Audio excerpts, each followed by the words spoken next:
So we are about to start with chapter 11. This is the last chapter of unit 4. So last time unit 4 के yes sir. first two जी chapters हाँ। जो है first two chapters हम लोगों ने complete कर लिए थे। ये हम लोग का third chapter है और ऐसे हम लोग syllabus wise देखें तो chapter 11 है managing people in software environment। बहुत सिंपल सा टॉपिक है, सिंपल सा चैप्टर है, मतलब कोई ज़्यादा टेक्निकल कंसेप्ट नहीं है। आप लोगों को कैसे संभालेंगे, टीम मैनेजमेंट कैसे होगा, लोगों को कैसे मोटिवेट रखेंगे, बस यही है। सो ये सारे टॉपिक्स हैं जो हम लोग पढ़ेंगे। फर्स्ट अगर आप देखेंगे बिहेवियर, ऑर्गेनाइजेशनल बिहेवियर कैसा होना चाहिए, तो स्टार्टिंग में अगर हम लोग देखेंगे ना, स्टार्टिंग में क्या था, अब यहाँ पे एक फेडरिक टेलर नाम का पर्सन है। अब जिसको हम लोग बोलते हैं फादर ऑफ साइंटिफिक मैनेजमेंट। अब ये देखो मैनेजमेंट वाले टॉपिक्स है, प्योरली मैनेजमेंट वाले टॉपिक्स है। तो ये जो पर्सन है इसने मेन फोकस किस पे किया था कि आप जब लोगों को जॉब पे रख रहे हैं तो एक बार देख लो कि जो पर्सन को आप डेवलपमेंट में रख रहे हैं उसको एक्चुअल में डेवलपमेंट में इंटरेस्ट है या फिर जॉब नहीं मिल रहा है इसके लिए वो सिर्फ डेवलपमेंट पे आ रहा है। फर्स्ट ये चीज़ रहेगा। तो सपोज अगर हम लोग कोई पर्सन को हायर कर रहे हैं एंड वो अगर टेस्टिंग में इंटरेस्टेड है तो हम लोग उसको टेस्टिंग का जॉब देंगे ना, rather than hiring that person on development जिसमें उसको इंटरेस्ट नहीं है बट जॉब नहीं है, इसके चक्कर में वो ज़बरदस्ती वो काम कर रहा है। सो फर्स्ट ये चीज़ रहेगा कि जो पर्सन को जो भी हम लोगों के एम्प्लॉयज़ है उनको उनके इंटरेस्ट के हिसाब से आप अपॉइंट करो वो जॉब्स पे। देन बेस्ट वे में आप उनको ट्रेन करने का ट्राई करो, बेस्ट वे में आप उनको इंस्ट्रक्ट करो कि उनको एग्जैक्टली क्या काम करना है, जो वो क्लियरली उनको पता चले। फाइनेंशियल इंसेंटिव्स बहुत इंपॉर्टेंट रोल प्ले करता है। तो अगर कोई एक प्रोजेक्ट में अगर अच्छा काम करता है तो आप उनको फाइनेंशियल इंसेंटिव्स दो जिससे वो इनक्रेज होके और बेटर काम करें। एंड वन प्रॉब्लम क्या है, ग्रुप नॉर्म्स ये बहुत प्रॉपर होने चाहिए। ऐसा नहीं होना चाहिए कि ग्रुप के आपके ये रूल्स है, ये कंडीशंस है, तो अगर कोई न्यू ग्रुप में आ रहा है तो उसके साथ हम लोग पार्शलिटी कर रहे हैं, या अगर उसको रूल्स नहीं पता है तो हम लोग उनके साथ प्रॉपर बिहेव नहीं कर रहे हैं। ऐसा कुछ नहीं होना चाहिए। ओके, देन उसके आगे एक नेक्स्ट जो इफ़ेक्ट आ रहा है हाउथरॉन्स इफेक्ट है। 1920s में सीरीज ऑफ एक्सपेरिमेंट हुआ था। अब इसने क्या किया, एक यूएस की बात है ये। सो यहाँ पे शिकागो में एक प्लांट था जिसमें उसने क्या किया, ए found that simply showing an interest in a group increase productivity. तो अगर आप वो ग्रुप में लाइक मैनेजमेंट पीपल अगर वो ग्रुप में अगर इंटरेस्ट अपना बढ़ाते हैं तो ऑटोमेटिकली आपको पता चलेगा कि वो ग्रुप के जो लोग हैं वो और बेटर वे में काम करेंगे और उन वो ज़्यादा एनकरेज होंगे। बराबर है। So theory X there is a need for a coordination direction and control of a people at work. तो सबको इक्वल पे मिलना, अगर इक्वल वर्क है तो सबको इक्वल टाइम मिलना चाहिए, इक्वल पे मिलना चाहिए, किसी के साथ पार्शलिटी नहीं होना चाहिए। किसी ने अगर अपना बेटर इनपुट दिया है तो उसको हम लोग रिकग्नाइज करने आना चाहिए। बराबर है। थियरी वाई क्या है, work is as natural as rest और प्ले। सो दो वे में होता है, या तो हम लोग जो भी लोग हैं उनको आप प्रॉपरली कंट्रोल करेंगे, रूल्स रहेंगे उनके। बराबर है। और सेकेंड हम लोग क्या बताएंगे थियरी वाई, कि जैसे चल रहा है नेचुरली, जैसे हम लोग काम करते हैं वैसे काम चलने दो। तो ये दो इफेक्ट्स उसने बताए थे। Okay, selecting the best people. अब ये क्या है, एलिजिबिलिटी सबके पास है। अब आप भी जब सारे लोग अगर टीवाई क्लियर होंगे तो all are eligible for testing, development, designing kind of a job. Mobile app development के लिए भी आप एलिजिबल रहेंगे। बट एलिजिबिलिटी डजेंट मीन्स कि वो पीपल जो भी आप जिसको भी आप हायर कर रहे हैं वो जॉब के लिए सूटेबल है। ओके, राइट क्वालिफिकेशन एंड उसके सामने वो कौन सा काम कर सकते हैं, ये दोनों में फ़र्क है। क्वालिफिकेशन क्वालिफाइड तो बहुत सारे लोग मिलेंगे, लेकिन एक करेक्ट पर्सन जो मोबाइल ऐप डेवलपमेंट में इंटरेस्टेड है या फिर वेब डेवलपमेंट में इंटरेस्टेड है, ऐसे बहुत कम लोग मिलेंगे। Okay, the danger is employ someone who is eligible but not suitable. तो अगर कोई एक वो स्पेसिफिक जॉब में इंटरेस्टेड नहीं है, एलिजिबल है, इसके लिए आपने हायर कर लिया, तो वो जो रिक्वायर्ड आउटपुट है ना वो नहीं दे पाएंगे। जो कुछ यूनिक कंसेप्ट खुद से जो ऐड या ट्राई करने चाहिए वो नहीं कर पाएंगे। तो इसके लिए हम लोग का सबसे मेन काम क्या रहता है कि आपको जो एलिजिबल से ज़्यादा सूटेबल जो लोग हैं वो आपको ट्राई करनी चाहिए। आप बेस्ट एग्जांपल दे सकते हो, आप देखो कि जो आपने स्पेस एक्स सुना रहेगा, तो उसमें भी अगर आप देखेंगे एलन मस्क जो लोगों को हायर करता है, आपने एक बहुत बार उसका स्टेटमेंट सुना रहेगा कि वो लोगों को एलिजिबिलिटी के बेसिस पे हायर नहीं करता है, सूटेबिलिटी के बेसिस पे वो हायर करता है पर्सन को। तो अगर आप एलिजिबल नहीं है, आपके पास इनफ क्वालिफिकेशन नहीं है, बट आप में कैपेबिलिटी है कि आप वो टाइप के जो जॉब्स है वो कर सकते हैं, that person will hire you. So वो लोग भी, अगर एलन मस्क लेवल का अगर पर्सन भी अगर ये सेम प्रोसेस फॉलो करता है, सो दैट मीन्स कि ये बहुत एक स्टैंडर्ड, एक बेस्ट प्रोसेस है जिससे आप बेस्ट रिजल्ट अचीव कर सकते हैं अपने प्रोजेक्ट्स के लिए। Now the best situation is employ someone who is suitable not eligible. For example, जो भी आप जॉब देते हो उसके लिए वो सूटेबल होना चाहिए, उसको उसमें इंटरेस्ट होना चाहिए, बस। बाद में वही सेम चीज़ें बार बार चल रहे हैं अलग अलग एक्सपेरिमेंट के थ्रू। So two good software developer have innate characteristics. क्या होना चाहिए, डिफरेंस क्या होता है, तो वो प्रोग्रामर, उसका माइंड जो है वो लॉजिकल रीजनिंग वाला होना चाहिए। इसके लिए आप देखो कि आईटी के जॉब के लिए जाते हैं तो हम लोग कंपलसरी एक एप्टीट्यूड टेस्ट होता है हम लोगों का। तो वो एप्टीट्यूड टेस्ट का जो रिजल्ट होता है ना, उसके बेस के ऊपर पता चलता है कि आप टेस्टिंग, डेवलपमेंट, डिज़ाइनिंग, एसईओ कौन से स्पेसिफिक प्रोफाइल के लिए सूटेबल है।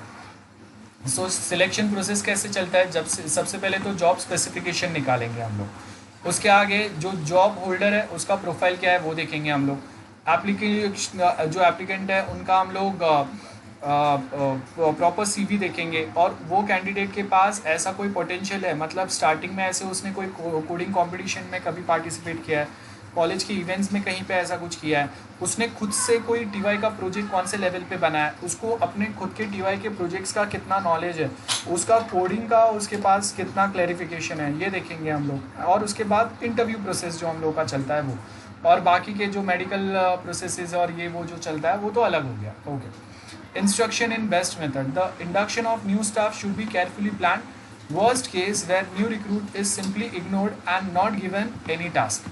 तो ऐसा नहीं होना चाहिए कि आपने नए पर्सन को हायर करके रखा है और देन आपका कोई एक प्रोजेक्ट चल रहा है, आप उस पर वो पर्सन को अपॉइंट नहीं कर रहे, या कोई एक एक्सपीरियंस पर्सन के साथ में आप ऑन ट्रेनिंग उसको नहीं रख रहे, और सडनली कोई दूसरा प्रोजेक्ट आता है आप उस पर उसको शिफ्ट कर देंगे, तो क्या हो गया, उसके पास आपने उसको हायर करके तो बहुत टाइम हो गया, लेकिन आपने इनफ उसको ट्रेनिंग प्रोवाइड नहीं किया है, and that leads to a problem कि वो प्रॉपरली अपना आउटपुट नहीं दे पाएगा। या फिर बहुत बार जो न्यू एम्प्लॉयज़ जो आते हैं ना, वो बहुत एनकरेज होकर आते हैं कि उनको कुछ अपना काम करना रहता है, लेकिन आपने प्रॉपर वे में उनको ट्रेन नहीं किया, जिसकी वजह से वो अपना बेस्ट आउटपुट नहीं दे पा रहे। सो ये भी वही होगा, good induction leads to new recruit becoming productive more quickly. तो ये बहुत इंपॉर्टेंट है। Need to review staff progress frequently and feedback continuous basis पे हम लोग लेते रहेंगे। Need to identify training that could enhance staff effectiveness. So training plays most important role. तो अगर कोई एक स्टाफ का ट्रेनिंग कंप्लीट होने के बाद भी अगर वो प्रॉपरली आपको रिजल्ट नहीं दे पा रहे, तो आप वापस उनको रीट्रेन करो बेटर वे में और प्रॉपर ट्रेन करने की ट्राई करो। देन ये तो मोटिवेशन वाला पार्ट है, आप अपने हिसाब से बहुत इजीली लिख सकते हो। आपने बहुत 10 एग्जाम्पल व्हाट्सएप पे, फेसबुक पे देखे रहेंगे, anyone you can utilize here. Motivation individual to individual, हर एक के लिए मोटिवेशन अलग अलग होता है। कॉलेज में भी आप देख लो, आपके जो फ्रेंड्स हैं हर एक के लिए मोटिवेशन अलग रहता है। किसी को अगर किसी का मोटिवेशन रहेगा उसको बाइक लेना है, लैपटॉप लेना है, किसी का मोटिवेशन रहेगा कि उसको यूएस में कहीं पे जॉब पे जाना है, किसी का और कोई मोटिवेशन हो सकता है। सो आपको वो मोटिवेशन क्या है, कौन से स्पेसिफिक पॉइंट से वो मोटिवेट होते हैं, वो आपको ध्यान रखना है। सो सपोज़ अगर किसी का बहुत ज़्यादा ऐसा उनको एक बहुत ज़्यादा उनका एक ड्रीम है कि मुझे यूएस में जाके या कहीं पे जाके जॉब करना, तो आप उनको मोटिवेट करोगे ओके अगर आप ये XYZ प्रोजेक्ट्स अगर प्रॉपरली अगर अचीव कर पाते हैं तो हम लोग फिर आपको यूएस में भेजेंगे फॉर 1 और 2 years, जहाँ पे आप वहाँ के स्टाफ के साथ डील करेंगे, है ना। तो ये सारे हम लोग के पॉइंट्स रहेंगे। So minimum motivation food and shelter रहता है, और मैक्सिमम मोटिवेशन जहाँ पे हम लोग उनको रियलाइज़ कराने की ट्राई करता है कि आप और बेटर कर सकते हैं। आप हम लोग की जो XYZ एम्प्लॉयज़ है वो लेवल तक, टीम लीडर लेवल तक, मैनेजर लेवल तक पहुँच सकते हैं। This are the high level motivations. Okay, then next अगर आप देखेंगे हायरार्की ऑफ नीड्स, तो सबसे बेसिक अगर आप देखेंगे ना सेल्फ एक्चुअलाइजेशन, ये सबसे टॉप पे आता है। और सबसे बेसिक नीड्स अगर आप देखेंगे तो psychological needs, then safety, social needs. मतलब बहुत बार आप देखो कि आप अगर किसी को बोलते हैं ना कि आप कॉल सेंटर में, तो कभी कभी आपके पेरेंट्स को या आपको बोलने में वो थोड़ा ऑड लगता है कि आपने ग्रेजुएशन किया आईटी में और आप जाके अब आप कॉल सेंटर में काम कर रहे हैं। तो ये सोशल नीड्स है। एक सोसाइटी में एक लेवल बना के रखा है कि अगर कोई एक इंजीनियरिंग करता है, एमबीए करता है, कोई एक अच्छी कंपनी में जॉब पे लगता है तो वो अच्छा है, कॉल सेंटर में काम करता है वो अच्छा नहीं है। तो एक सोसाइटी में हम लोगों की एक सर्टन एक थिंकिंग होता है, तो वो थिंकिंग के हिसाब से कभी कभी हम लोग बेटर जॉब फाइंड करने की ट्राई करते हैं। एंड सेल्फ एस्टीम, तो आपका सेल्फ रिस्पेक्ट कितना वहाँ पे वैल्यू होता है, ये बहुत ज़रूरी है। तो बहुत बार अगर आपका सेल्फ रिस्पेक्ट अगर वहाँ पे ज़्यादा नहीं है तो भी बहुत लोग वो जॉब पे फिर ज़्यादा ध्यान नहीं देते, या फिर ऑल्टरनेट फाइंड करते हैं, जैसी अपॉर्चुनिटी मिला वो चेंज कर देता है। सो ये सर्टन बेसिक पॉइंट्स है और उसी का आपको नीचे एक्सप्लेनेशन मिलेगा। और वैसे ही यहाँ पे अगर आप देखेंगे ना तो हेल्सबर्ग करके है जिसका जॉब सेटिस्फेक्शन का एक फैक्टर लिखा हुआ है, maintenance factor make dissatisfied if they are not right. So example पे वर्किंग कंडीशन। सो कभी कभी वो अगर सेटिस्फाइड नहीं है तो भी क्या होंगे, वो जॉब पे मेंटेन नहीं रहेंगे। मोटिवेटर्स प्रॉपर होने चाहिए जो उनको बताएंगे कि हाँ आप ये जॉब पे कहाँ तक जा सकते हैं, फ्यूचर स्कोप्स क्या है, वो आएगा।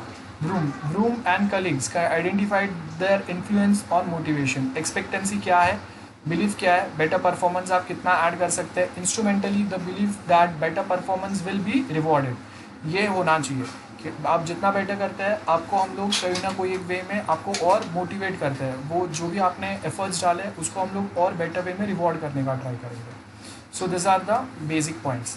देन सेम वे यहाँ पे और भी बहुत सारे लोग हैं जिन्होंने अपने जॉब कैरेक्टरिस्टिक्स बताया। स्किल वैरायटी होना चाहिए, टास्क आइडेंटिटी प्रॉपर होना चाहिए, आप कैसे वे में लेंगे, इंडिविजुअल को अपने वे में अपना खुद का रिजल्ट आइडेंटिफाई करने का, बताने का एक ऑटोनॉमी होना चाहिए।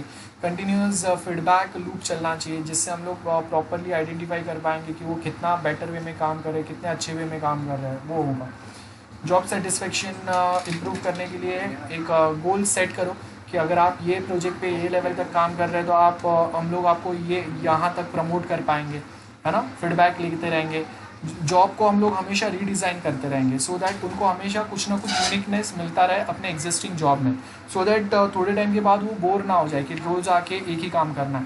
तो जो जॉब जो है वो एनलार्ज होना चाहिए, कुछ यूनिक चीज़ें हम लोग सिखाएंगे और उसके साथ में हम लोग उनको अगेन रिवॉर्ड करने के लिए कि आप अगर ये जॉब पे जाएंगे तो आपको ये टीम के साथ काम करने मिलेगा जिसमें आप ये कुछ नया चीज़ सीख सकते हैं जिससे आपके फ्यूचर के लिए ऐसा कुछ बेनिफिट्स रहेंगे। ये सारे पॉइंट्स हैं हम लोग के। देन नेक्स्ट जो आएगा that is a stress. Of course हम सबको स्ट्रेस होता है, स्ट्रेस कैसे मैनेज करना है।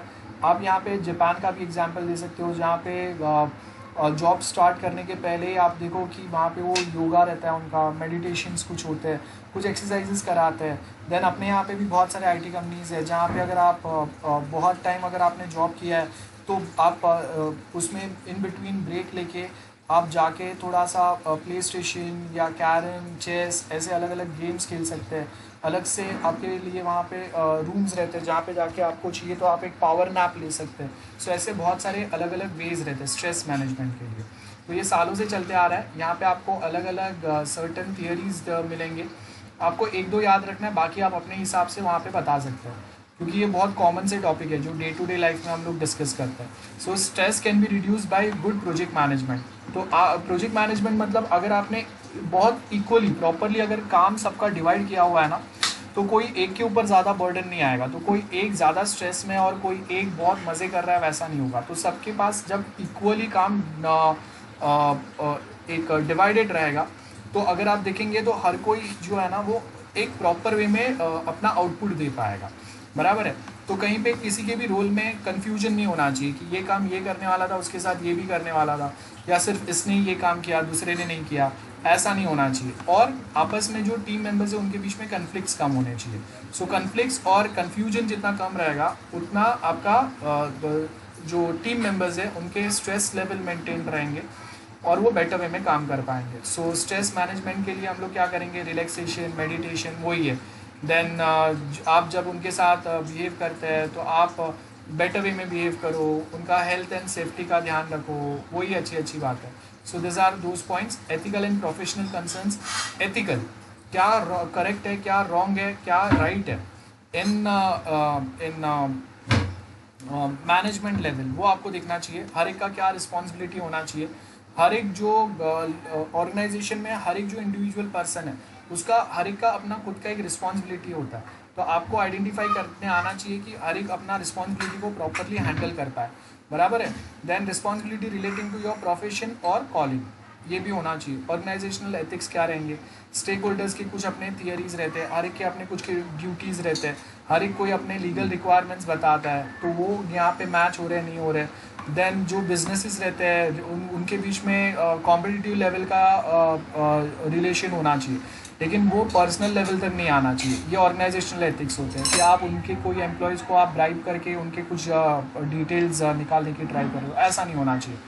एक्सरसाइज नाम पे से पता चल रहा है, बराबर है। प्रोफेशनल एथिक्स क्या होने चाहिए, ये सब आ गया। So this are the points, बहुत बेसिक से पॉइंट्स थे। Here we are done with unit 4 and next जो है हम लोग का that is unit 5। So before we start with unit 5 will take 5 minutes break and let me know if you have any problem or any doubt with respect to unit 4, else we'll start with unit 5. That's our last part, that's our last unit. So now we'll continue with unit 5, that is working in team. अब ये भी बहुत simple सा topic है। सो याद रखो unit 5 के अंदर खाली एक चैप्टर है जो थोड़ा टेक्निकल है, बाकी के 2 चैप्टर्स जो है वो बहुत छोटे से एंड ऐसे ही कॉमन पॉइंट्स या कॉमन थियरी के ऊपर है, जिसमें आपको ज़्यादा टेक्निकल पॉइंट्स नहीं मिलेंगे, कॉमन सेंस के ऊपर है। आप खुद से भी वो समझ के आंसर लिख सकते हैं। हाँ, खाली आपको कुछ पॉइंट्स जो है ना वो याद रखने पड़ेंगे, like 5 basic stages of development, forming, storming, norming, performing and adjourning. तो ये 5 स्टेजेस है, ये आपको याद रखना है। बाकी उसके अंदर जो सर्टेन चीज़ें जो है वो तो सेम ही चलेंगे। लाइक फर्स्ट पॉइंट अगर आप बोलेंगे, फॉर्मिंग, टीम फॉर्मिंग, एक प्रॉपर टीम फॉर्म होना चाहिए, बैलेंस टीम होना चाहिए, जिसपे फ्रेशर्स एंड एक्सपीरियंस दोनों साथ में हम लोगों ने बहुत बार डिस्कस किया है। और जो जॉब है या जो प्रोजेक्ट है उससे सूटेबल टीम मेंबर्स होने चाहिए उसमें। The member of a group get to know one another and try to set up some ground rules about the behavior of that group. तो कोई 2 लोगों के बीच में क्लैशेस ना हो, हम लोग सबको रिस्पेक्ट करें, वही वे होना चाहिए। Those are the group rules. तो एक प्रोफेशनल वे जो होता है वो हम लोगों को बहुत प्रॉपर वे में यहाँ पे मैनेज करने आना चाहिए। That is what we are trying to say. Then storming में क्या होगा, conflict arise as various members of the group try to exert leadership. तो कोई सबके अपने खुद के रूल्स या सबके अपने खुद के जो पैटर्न्स है वो प्रॉपरली होने चाहिए। कहीं पे भी कंफ्यूजन नहीं होना चाहिए कि कौन किसको गाइड करेगा, कौन किसको कमांड देगा। तो हर कोई लीडरशिप अपना डिफाइन करेगा, वो टीम मेंबर का फ्रेंड है या टीम मेंबर की गर्लफ्रेंड है, ऐसा नहीं होना चाहिए, बराबर है। देन नॉर्मिंग में क्या है, conflicts are largely settled and feeling of a group identify emerges, जब हम लोग एक प्रॉपर नॉर्म्स रूल्स फॉलो करते हैं। Performing emphasise on the task at hand. तो ये परफॉर्मिंग मतलब आपका ग्रुप का परफॉर्मेंस बेटर होना चाहिए, आप प्रॉपर आउटपुट दे पाओ, उसके ऊपर ज़्यादा फोकस होना चाहिए। एंड एडजर्निंग, एक बार काम हो गया तो आप वो ग्रुप जो है उसको आप वो ग्रुप को आप डिसमेंटल कर देंगे एंड नेक्स्ट प्रोजेक्ट में वापस एक न्यू ग्रुप फॉर्म होगा। सो ऐसा नहीं होगा कि एक ही ग्रुप हमेशा साथ में काम करता है और वही ग्रुप वही मेंबर्स रहेंगे तो ही अच्छा परफॉर्म करता है, बाकी किसी के साथ वर्क करने रेडी नहीं है, ऐसा नहीं होगा। सो बैलेंस टीम क्या होगा, ये हम लोग यहाँ पे बता रहे हैं। Performance of top executive carrying out group work. Then वहाँ पे आपको वापस बोला है कि हैंड ऑफ मैनेजमेंट सेंटर है, वहाँ पे उन्होंने ये ट्राई किया था। Then tried putting best people together in Apollo team. So यहाँ पे क्या हुआ, जब सारे बेस्ट लोगों को आप साथ में लेके आए तो सब अपना नॉलेज जो है, सब अपना ज्ञान एक दूसरे को देंगे तो कोई ढंग से काम नहीं कर पाएगा। तो उसके लिए आपको क्या करना पड़ेगा, बैलेंस टीम बनाना ज़रूरी है। बैलेंस टीम मतलब नॉलेजेबल एंड लेस एक्सपीरियंस, ये दोनों का कॉम्बिनेशन होना चाहिए, जिससे जो कम एक्सपीरियंस लोग या फ्रेशर्स है वो कुछ नया सीख पाए और नॉलेजेबल जो है वो अपने ग्रुप में अपना नॉलेज, अपने एक्सपीरियंस को बेटर वे में ग्रुप के परफॉर्मेंस और बेटर करने के लिए यूटिलाइज कर पाए। सो मैनेजमेंट टीम रूल में फर्स्ट सबसे पहले क्या बोला है, द कोऑर्डिनेटर। नाम पे से पता चल रहा है कोऑर्डिनेटर कौन होगा, a chairperson. Then a plant idea generator कोई तो एक होगा। देन एक मॉनिटर या इवेल्युएटर होगा, गुड एट इवेल्युएटिंग आइडियाज़ कि वो बेटर है, प्रॉपर है, नहीं है, हम लोग जो बात कर रहे हो प्रैक्टिकली कितना पॉसिबल है, अगर ये फॉलो करेंगे तो कितना आपकी टीम के लिए बेटर रहेगा, वो सब आएगा। देन एक शेपर रहेगा, हेल्प्स डायरेक्ट टीम्स एफर्ट्स, ये हम लोग का नेक्स्ट पार्ट होगा, बराबर है। सो टीम के एफर्ट्स कौन से साइड पे जाने चाहिए, कैसे जाने चाहिए, कैसे बिहेव होना चाहिए, वो सब आएगा। Then team worker skilled at creating good working environment. So ये हम लोग के बेसिक पॉइंट्स है। Then management role continue, the resource investigator रहेगा जो फाइंड करेगा कितने रिसोर्सेज आपको यहाँ पे रिक्वायर्ड है, वो कभी फ्री हो रहे हैं, कौन फिलहाल उसके ऊपर वर्क कर रहा है, ये सारे पॉइंट्स रहेंगे।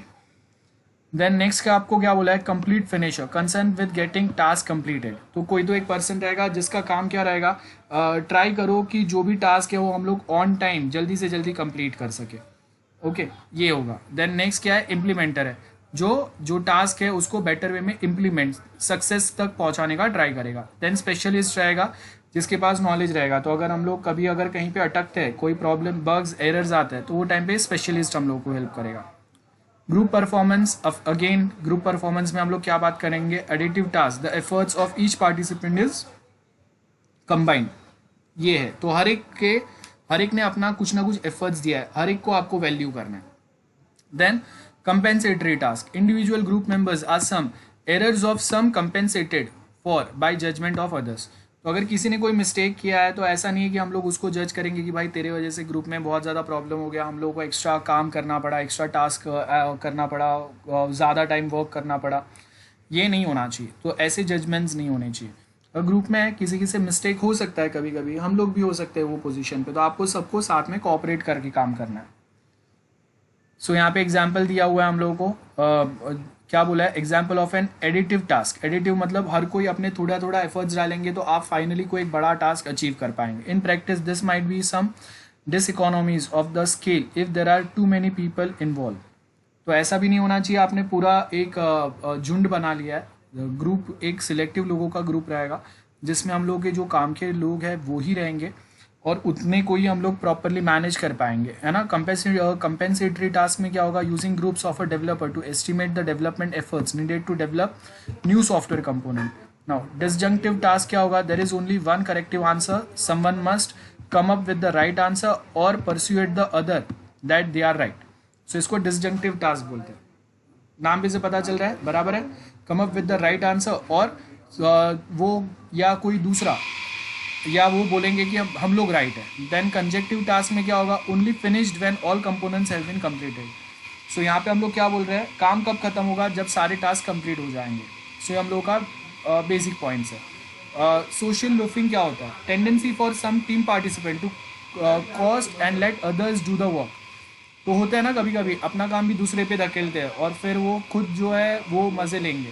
सो ऐसा नहीं होना चाहिए। So all tendency not to assist other team members who have problem, also tendency not to assist. तो एक होते हैं जो अपना काम दूसरों के पास कराते हैं, मस्का मारते हैं या और कुछ जैसे हम लोग बोलते हैं ना, ब्राइब करते हैं कि हाँ भाई मेरा ये काम कर दे, आज पार्टी करते हैं हम लोग, XYZ कुछ ना कुछ होंगे। सो ऐसा नहीं होना चाहिए। नेक्स्ट क्या बोला है, all tendency not to assist other team members. कभी कभी ऐसे भी हम लोग के पास लोग रहते हैं जो अपना काम होने के बाद दूसरे को कभी हेल्प नहीं करता। सो ऐसा भी नहीं होना चाहिए। सो इसके काउंटर मेजर्स क्या होने चाहिए, make individual contribution identifiable, exactly पता होना चाहिए किसने क्या टास्क कब किया, कब ख़त्म किया, और अगर किसी का हेल्प लिया तो भी वो वहाँ पे पता होना चाहिए। कॉन्शियसली इन्वॉल्व ग्रुप मेंबर्स, बराबर है, वो भी हम लोग यहाँ पे बोल देंगे। And reward team players, that's last point. Okay, barrier to good team decision. अब यहाँ पे क्या बोला है, कभी कभी इंटरपर्सनल कन्फ्लिक्ट रहते हैं टीम मेंबर्स के बीच में और उसकी वजह से आपका टीम का परफॉर्मेंस जो है ना वो डाउन आ जाता है। Conflict tends to damper by emergency group norms. So shared group opinion and attitude, group में क्या एटीट्यूड है वो बहुत इंपॉर्टेंट रहता है आपका फाइनली ग्रुप का सक्सेस के लिए। Risky shift, people in a group are more likely to make risky decision than they would as individual. तो आपको क्या करना है, ऐसा नहीं है कि आप कुछ भी अगर रिस्की डिसीजन लेंगे, आप कुछ काम अगर प्रॉपर नहीं करते तो पूरे ग्रुप के ऊपर जाएगा, इसके लिए आप ध्यान नहीं दोगे। और इंडिविजुअल लेवल पे अगर रहेंगे तो आपको इंडिविजुअली कोई आपको क्वेश्चन करेगा, इसके लिए आप बहुत ध्यान से केयर से काम कर रहे हो। This should not happen. तो आप इंडिविजुअली जितना केयर से काम करेंगे, जितना रिस्क आप इंडिविजुअल लेवल पे लेंगे, उतना ही रिस्क आपको ग्रुप लेवल पे भी लेना है, सो दैट ग्रुप में जो भी आप काम कर रहे हैं उसकी सक्सेस रेशियो जो है वो बढ़ जाए। डेल्फी अप्रोच क्या बोल रहे हैं, to avoid dominant personality introducing. हम लोग क्या करेंगे, डोमिनेंट पर्सनैलिटी मतलब जो लोगों के बीच में झगड़ा लगा दे, या ऐसा लोगों को जो साथ में काम कर रहे थे उनको डोमिनेट करके अभी वो एनकरेज करे कि नहीं, मैं यहाँ पे काम कर रहा था, मुझे इतना पे मिल रहा था, मेरा टीम मेंबर था वो ऐसे करते थे, हम लोग यहाँ पे एक्सपीरियंस को हम लोग इतना ही काम देते थे, ज़्यादा काम हम लोग फ्रेशर के पास से कराते थे सो दैट वो ज़्यादा सीख सके, ऐसे डोमिनेंट पर्सनालिटी नहीं होना चाहिए। सो हम लोग यहाँ पे क्या करेंगे, एनलिस्ट कॉपरेशन ऑफ एक्सपर्ट, ये बहुत ज़रूरी है। तो expert should be there to help the other team members, moderator presents experts with problems, then experts send in their recommendation to moderator, recommendations are collected and circulated to all experts and experts comment on idea। तो हम लोग expert के पास recommendation, experts जो है वो हम लोगों को रिकमेंडेशंस देंगे, मॉडरेटर इवेल्युएट करेंगे कि ये जो भी रिकमेंडेशंस दिए है वो कितने लेवल तक प्रॉपर है, अगर प्रॉपर है तो देन वो जो भी रिकमेंडेशंस है उसको हम लोग कलेक्ट करेंगे और वो सारे सर्कुलेट करेंगे, and then experts comment on idea of others and modify their own recommendation. और उसके बाद हम लोग कोई डिफेक्ट्स जो है वो भी यहाँ से हम लोग रिमूव कर सकते हैं। और ये काम पूरा डॉक्यूमेंट जब तक आपका प्रॉपरली वेरीफाई नहीं होता तब तक ये सेम काम चलते रहेगा।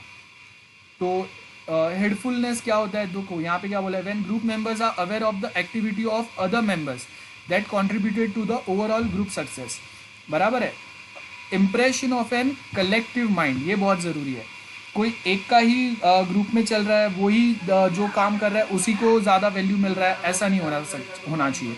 सम attempts to promote this, egoless programming होना चाहिए। ऐसा नहीं होना चाहिए कि मैंने एरर सॉल्व किया तब प्रोजेक्ट कंप्लीट हुआ, मैंने ये किया तभी ये हुआ, ऐसा नहीं होना चाहिए। सो चीफ प्रोग्रामर टीम्स रहेंगे हम लोग के, एक्सट्रीम प्रोग्रामिंग, स्क्रम, ये सब हम लोग अप्लाई करेंगे। सो ईगोलेस प्रोग्रामिंग में हम लोगों ने क्या बोला है, tendency of for programmer to be protective of their code and to resist perceive criticism by others. तो ये कुछ है ना, ये ईगोलेस प्रोग्रामिंग होना चाहिए। ऐसा नहीं है कि मैं 10 साल से प्रोग्रामिंग कर रहा हूँ तो मेरे कोड में कोई मिस्टेक नहीं आ सकता है। This should not be possible. हर कोई प्रोग्रामिंग करता है, आप कितने भी एक्सपर्ट रहेंगे फिर भी देर आर चांसेस कि उसमें एरर या प्रॉब्लम आ सकते हैं। Encourage programmer to read each others code, ये बहुत ज़रूरी है। Argue that the software should become communal not a personal one, hence egoless programming is very important. Because आपके एक के कोडिंग से वो प्रोजेक्ट या सॉफ्टवेयर पूरा नहीं बना है, आपके जैसे बहुत सारे लोगों ने अपने एफर्ट्स डाले तब जाके वो जो प्रोग्राम है वो पूरा कंप्लीट हुआ है। So again this is very important factor. Organisation and team structure क्या होगा वो बताया। सो यहाँ पे हम लोग ऑर्गेनाइजेशन एंड टीम स्ट्रक्चर में क्या बात कर रहे हैं, two important issues that are critical to the effective functioning of every organisation. एक क्या है, departmental structure, how is the department organise into team, तो कैसे हम लोगों ने टीम बनाया हुआ है ये आएगा। एंड टीम स्ट्रक्चर, इंडिविजुअल जो प्रोजेक्ट टीम के अंदर कौन कौन लोग हैं। सो डिपार्टमेंट स्ट्रक्चर में हम लोग क्या बताएंगे, देखो यहाँ पे आपको दिया हुआ है एक फंक्शनल एंड प्रोजेक्ट फॉर्मेट रहेगा।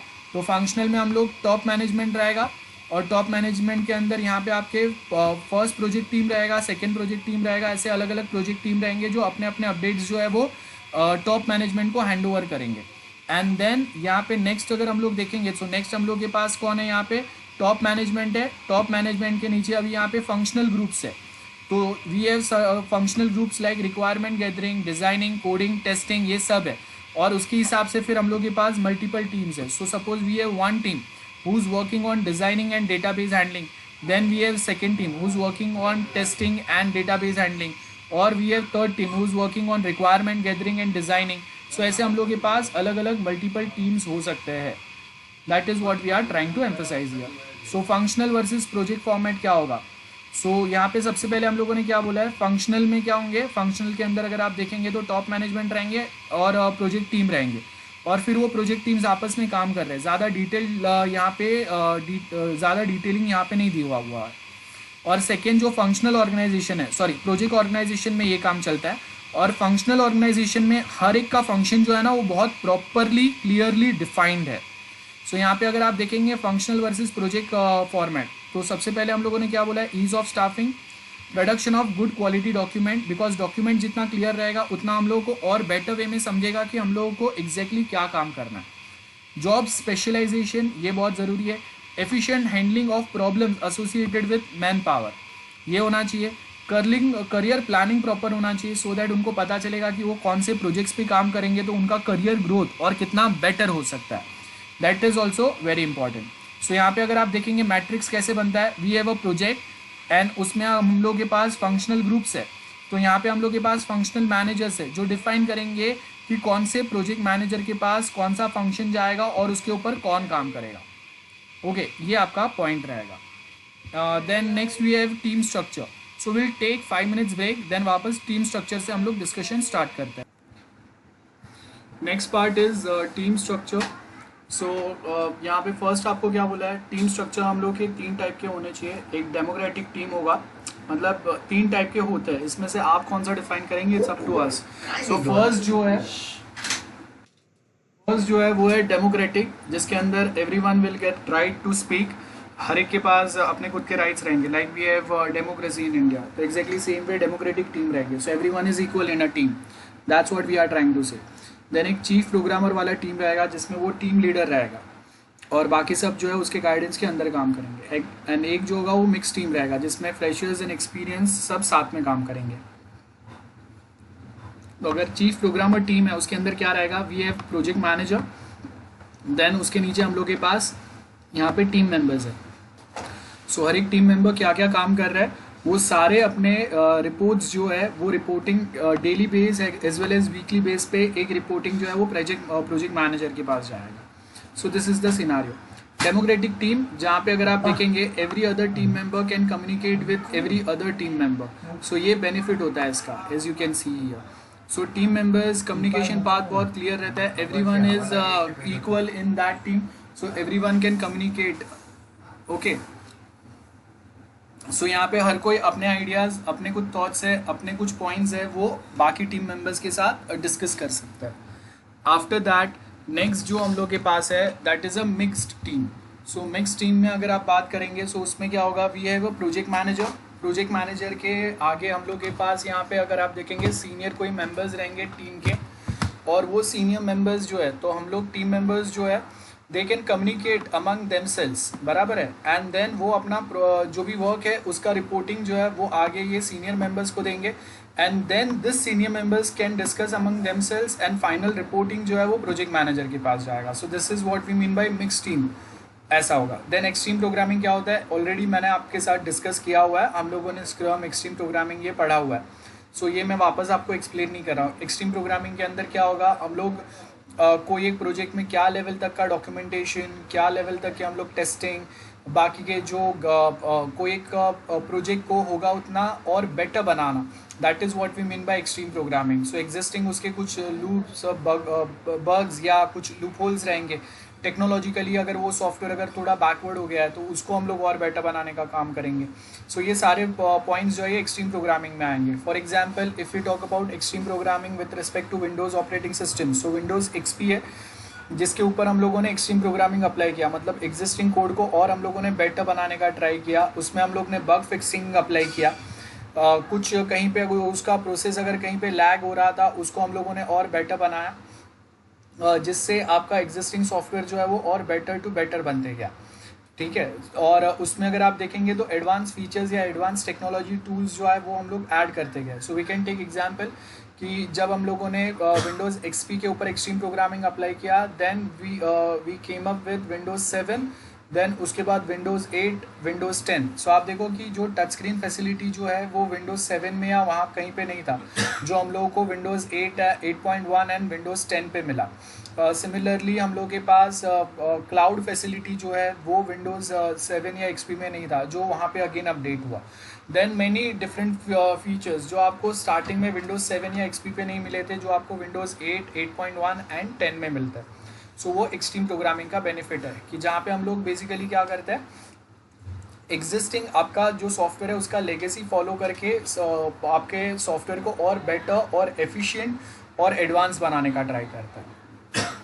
Then scrum as we already know, तो आप एक बार चाहिए तो वापस वो स्क्रम देख लेना. स्क्रम के अंदर हम लोग एग्जिस्टिंग प्रोजेक्ट के जो बैकलॉग्स रहते हैं उसको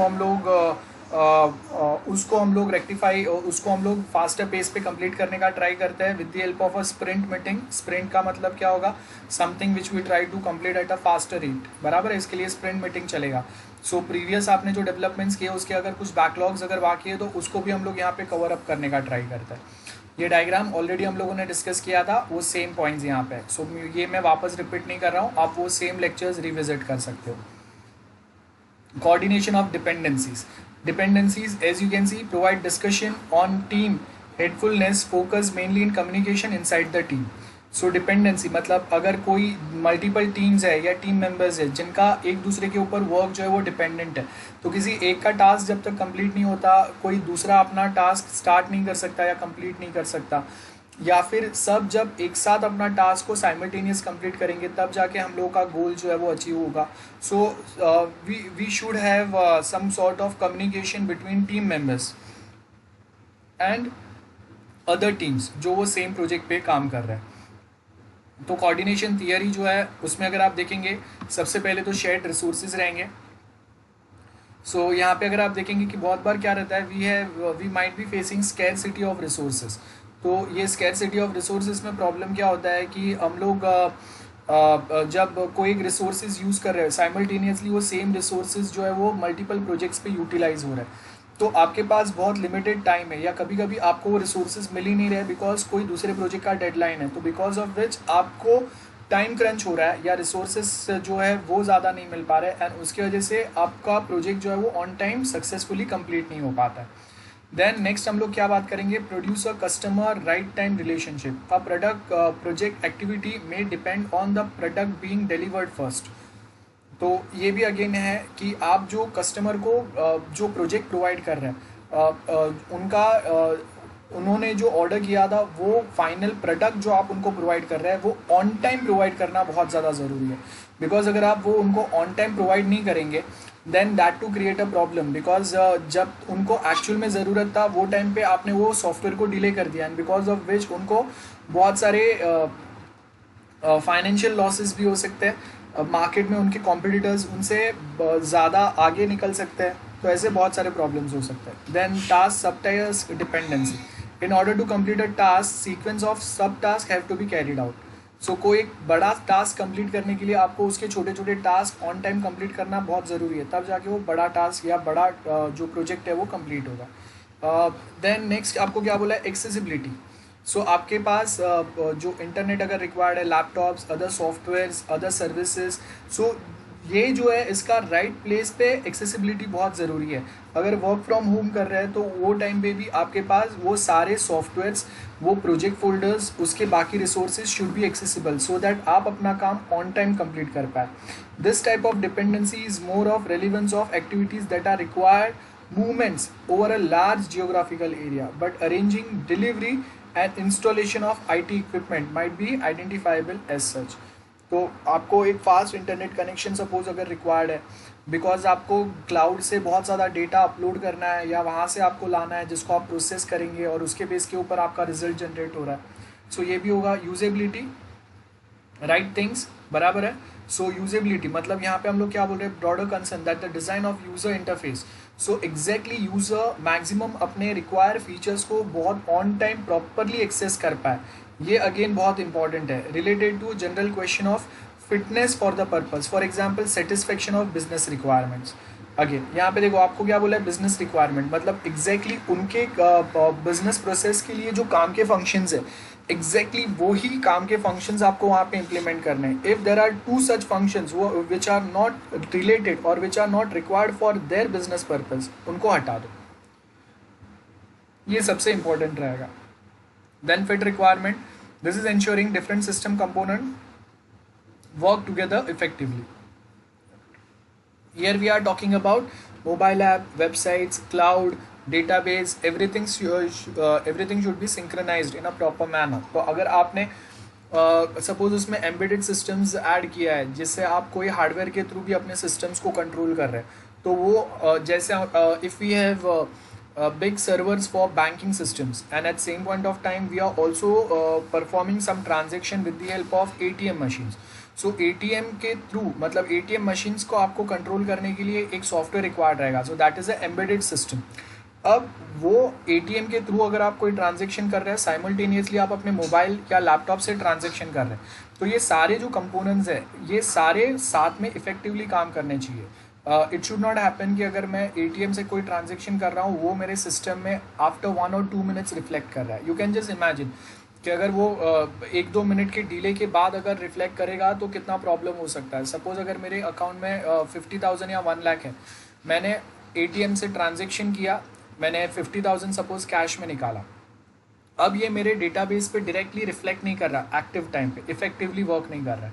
तुम अभी भी मेरे अकाउंट में 50,000 बैलेंस बता रहा है जब मैं मोबाइल या लैपटॉप से वेरीफाई कर रहा हूँ.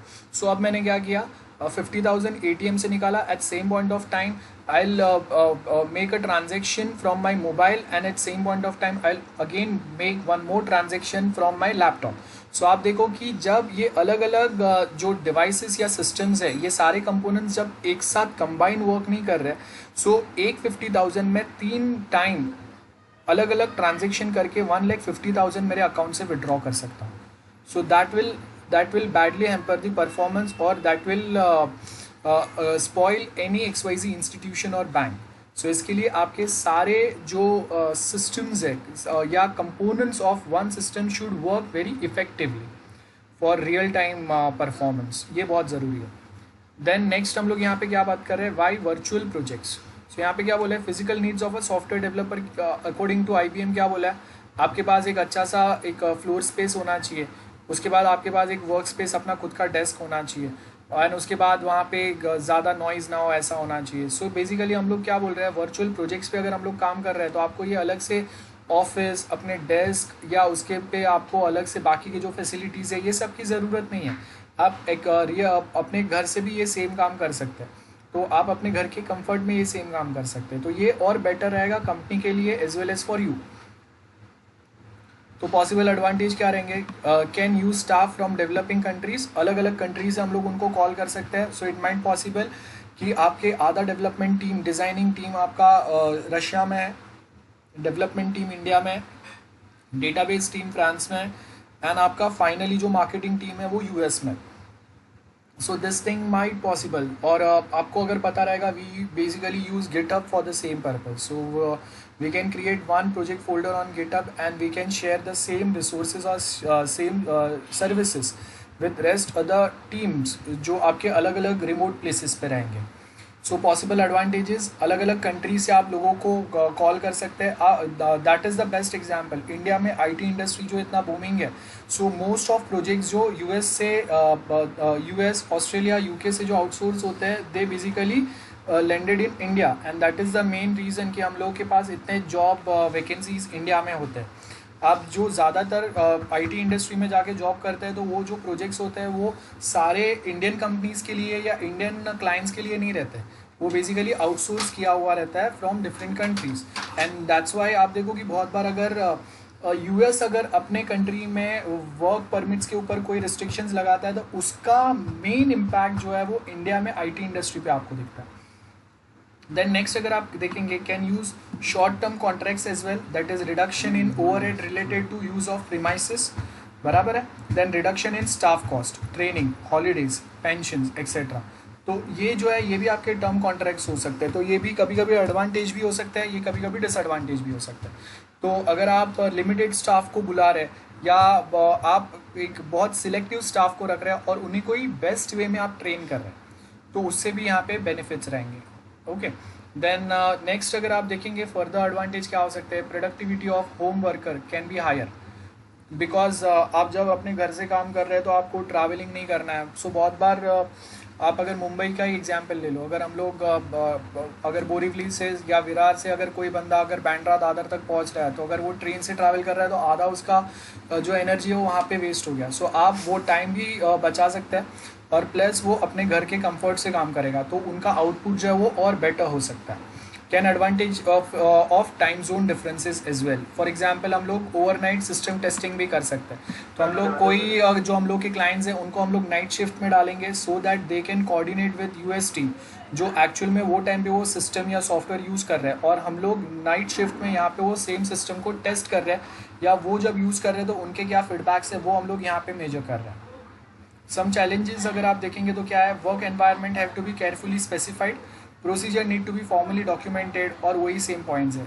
एंड अगेन यहाँ पे आपको थोड़े बहुत और चैलेंजेस क्या बोले, lack of trust when there is no face to face contact. तो ये अगेन एक प्रॉब्लम आता है जब तक आप वो लोगों को प्रॉपरली नहीं जानते हैं। हम लोग बड़े प्रोजेक्ट्स में उनको डायरेक्टली इन्वॉल्व नहीं कर सकते या उन पर ट्रस्ट नहीं कर सकते। So we can just imagine, suppose कि अगर कोई एक टीम आपका यूएस में, आप कभी उनसे मिले नहीं है, या यूएस का कोई एक प्रोजेक्ट है एंड वो इंडिया की कोई टीम्स के साथ अगर डील करने की ट्राई कर ले, बट वो इंडिया के जो भी टीम मेंबर्स हैं उनसे कभी मिले नहीं है, तो ट्रस्ट फैक्टर एक बहुत इंपॉर्टेंट रोल प्ले करता है। जब तक आप एक दूसरे का एक्सपीरियंस, एक दूसरे के पास प्रोजेक्ट्स कैसे वर्क किए, वो जब तक हम लोग अगर प्रॉपरली वेरीफाई नहीं करते, तब तक हम लोग डायरेक्टली उनके साथ वर्क करने के लिए रेडी नहीं होते। Then assessment quality of delivered product need to be regret.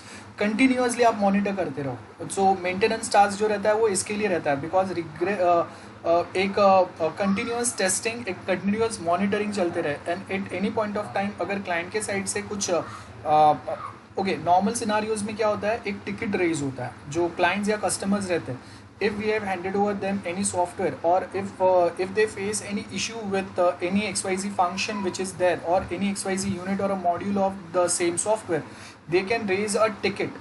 और वो टिकट को देन हम लोगों के जो एम्प्लॉयज़ है वो टिकट को एंटरटेन करेंगे, मतलब they will process that ticket. So जो कोई वो टिकट को एक्सेप्ट करेगा, सपोज वी हैव 10 एम्प्लॉयज़ जो बैक एंड में मेंटेनेंस काम कर रहे हैं कोई XYZ प्रोजेक्ट पे, तो जैसे ही जो भी पर्सन ने वो टिकट को एक्सेप्ट किया, वो टिकट जो जिसने एक्सेप्ट किया, now that XYZ person is responsible to solve that problem within a defined time.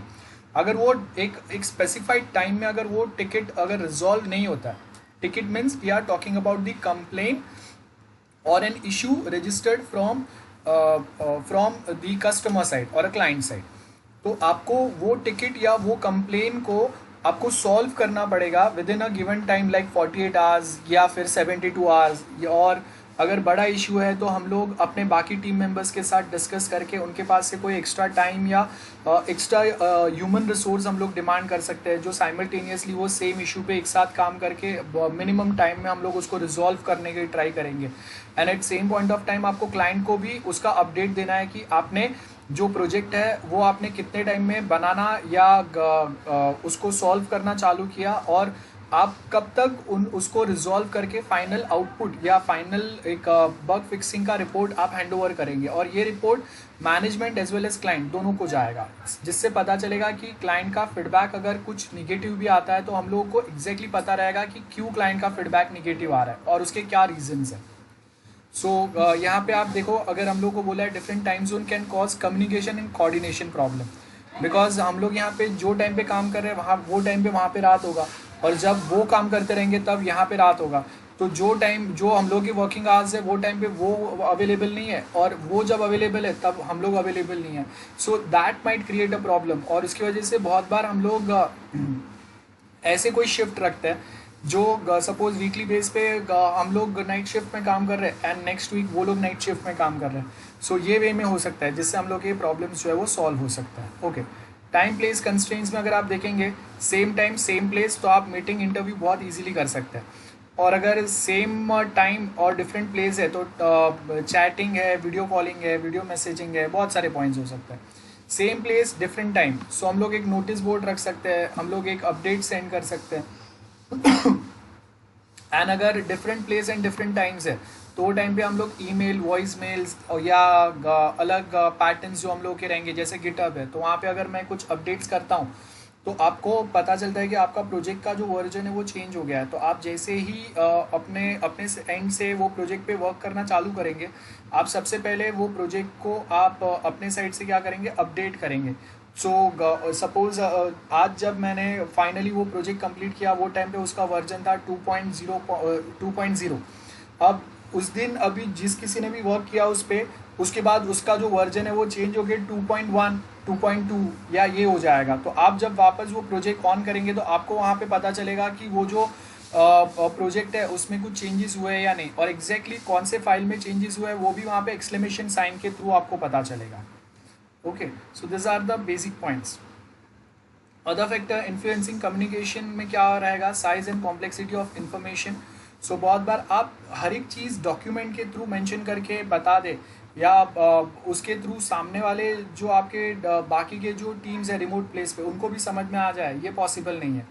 तो बहुत बार आपका कॉम्प्लेक्सिटी ज़्यादा होने की वजह से भी यहाँ पे आप सिर्फ डॉक्यूमेंट्स के थ्रू उनको मेंशन नहीं कर सकते बहुत सारी चीज़ें। तो वो टाइम पे आपको वहाँ पे उनके साथ में कम्युनिकेशन बहुत ज़रूरी है, और वो भी फेस टू फेस या फिर हम लोग वीडियो कॉलिंग के थ्रू करेंगे।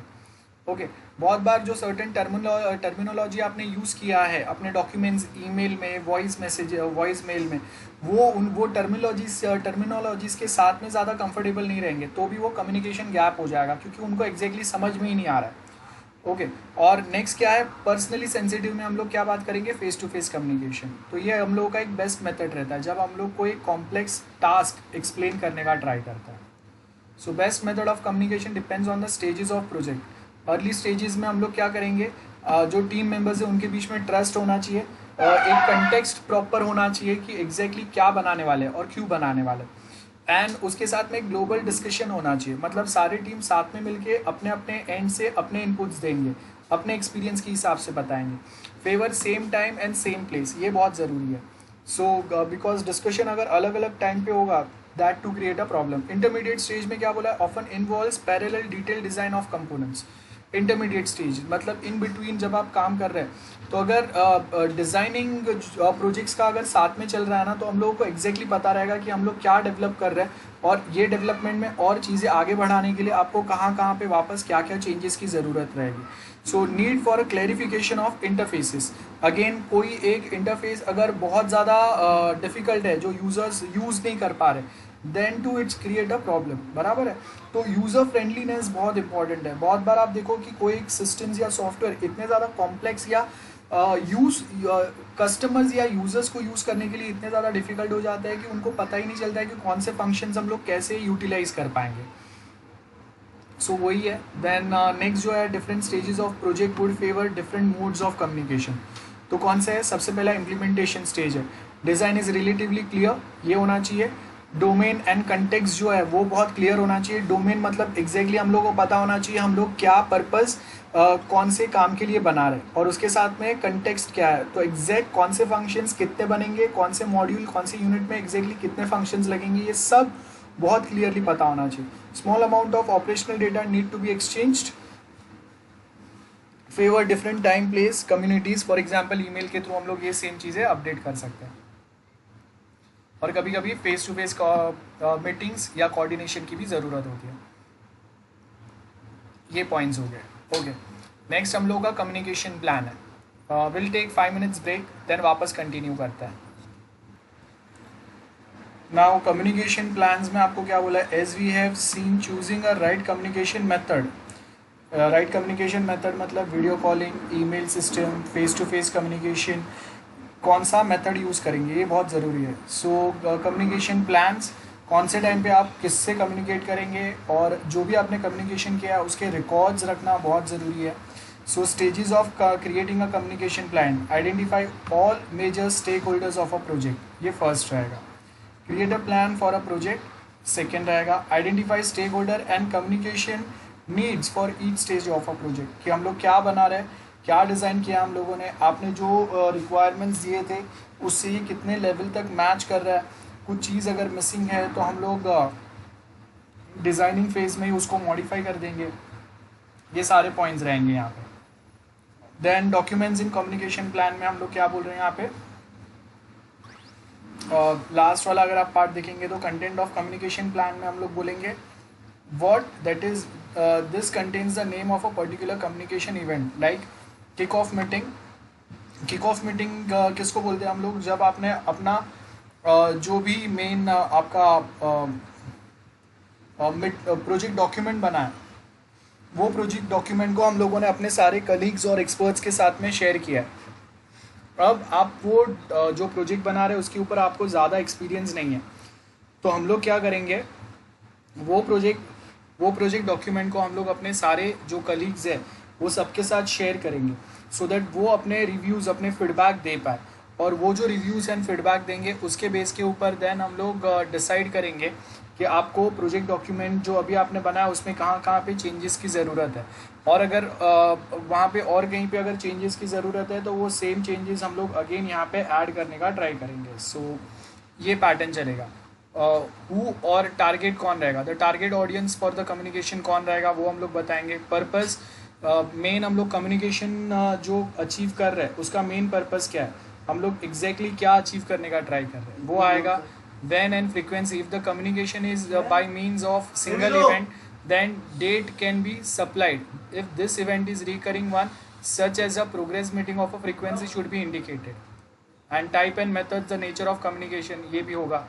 and responsibility, जब कम्युनिकेशन अगर हो रहा है तो कौन सा पर्सन रिस्पॉन्सिबल है, ये प्रॉपरली आइडेंटिफाई करना बहुत ज़रूरी है, बिकॉज अगर आपने वो प्रॉपरली आइडेंटिफाई नहीं किया तो पता ही नहीं चलेगा ना कौन पर्सन क्या पर्पस के लिए रिस्पॉन्सिबल है, तो हम लोग क्या पर्पस के लिए किससे मिले, ये अगेन बहुत इंपॉर्टेंट है। Leadership, type of authority, position and power, coercive power, able to threaten the punishment, then connection power रहेगा, have access to those who do have power, then legitimate power रहेगा based on person's title, कि कोई हम लोग के पास manager है, कोई दूसरा XYZ पर्सन है, वो सब यहाँ पे रहेंगे।